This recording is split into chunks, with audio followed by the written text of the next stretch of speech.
সালে দেশে প্রতিদিন গড়ে ১১ জন খুন হয়েছেন, যা আগের ২ বছরের তুলনায় বেশি।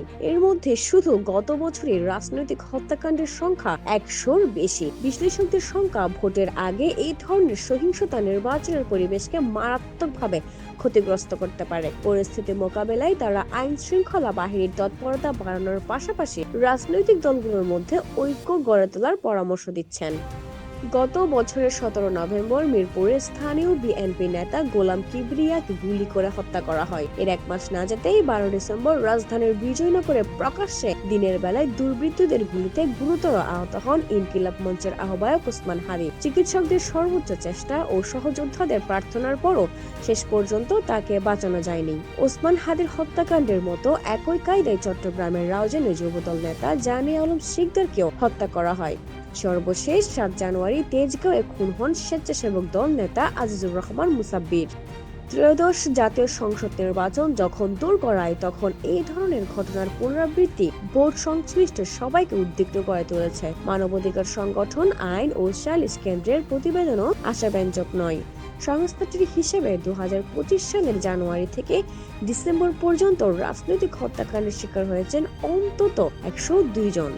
অন্যদিকে পুলিশ সদর দফতরের তথ্য অনুযায়ী রাজনৈতিক ও অরাজনৈতিক সব মিলিয়ে গত বছর সারা দেশে ৩,৭৮৫টি হত্যাকাণ্ড সংঘটিত হয়েছে, যা আগের বছরের তুলনায় ৩৫৩টি বেশি।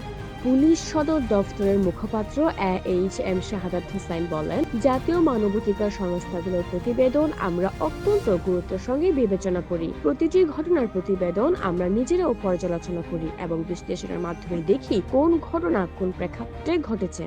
কেন এই ধরনের হত্যাকাণ্ড বাড়ছে? এই প্রশ্নে অপরাধ বিশ্লেষকদের মতে হত্যাগুলোকে বিচ্ছিন্ন ঘটনা হিসেবে দেখার প্রবণতায় অপরাধীদের সুযোগ করে দিচ্ছে। সমাজ ও অপরাধ বিশ্লেষক ডক্টর তৌহিদুল হক বলেন, যারা ব্যবস্থা নেবেন বা সরকার ও আইন শৃঙ্খলা বাহিনীর উপর চাপ প্রয়োগ করবেন, তারাই যখন টার্গেট কিলিং এর মতো ঘটনাকে হালকাভাবে দেখেন, তখন অপরাধীরা পার পেয়ে যায়। ফলে তারা নানা উপায়ে আইনের আওতায় বাইরে থেকে যায়। অনেক ক্ষেত্রে প্রশাসনের দুর্বলতাকেই দায়ী করেছেন সাবেক ডিআইজি সাইদ হাসান। তার মতে নির্বাচন সামনে রেখে কার্যকর উদ্যোগ না নিয়ে রাজনৈতিক হত্যাকাণ্ড বন্ধ করা কঠিন হবে।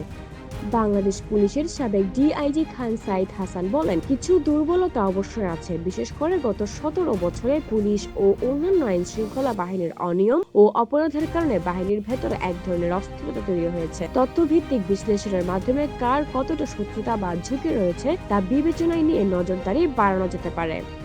বিশ্লেষকদের মতে আইন শৃঙ্খলা বাহিনীর পাশাপাশি রাজনৈতিক দলগুলোকে আরও সচেতন ও ঐক্যবদ্ধ হতে হবে, নইলে নির্বাচনের আগে সহিংসতার ঝুঁকি আরও বাড়তে পারে। তাহমিদা হাশেম, সবুজ বাংলাদেশ, ঢাকা।